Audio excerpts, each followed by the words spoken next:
আমি একটা হাতে ক্রুশ কাটা দিয়ে রোজ ব্যাগ বানালাম, তো তোমাদের সাথে একটু শেয়ার করছি। কেমন হয়েছে অবশ্যই জানিও। তোমাদের যদি ভালো লাগে তাহলে আমি আরও উৎসাহ পাবো নতুন কিছু বানানোর।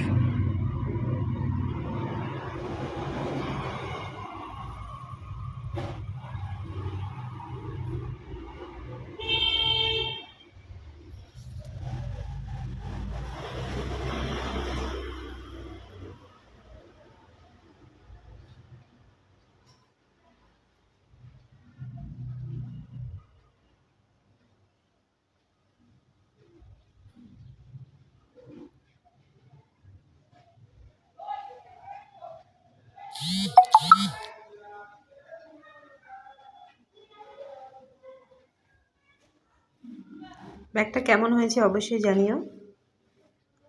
দেখো পুরো তৈরি হয়ে গেল। এখন একটা চেন লাগিয়েছি, মোবাইল, পার্স, একটা ছোট জলের বোতলও রাখা যাবে।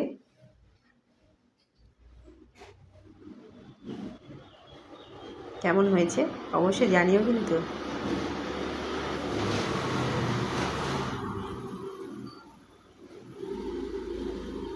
পুরোটাই আমার নিজের হাতে বানানো, আর সাথে দুটো টেবিল ম্যাট করেছি।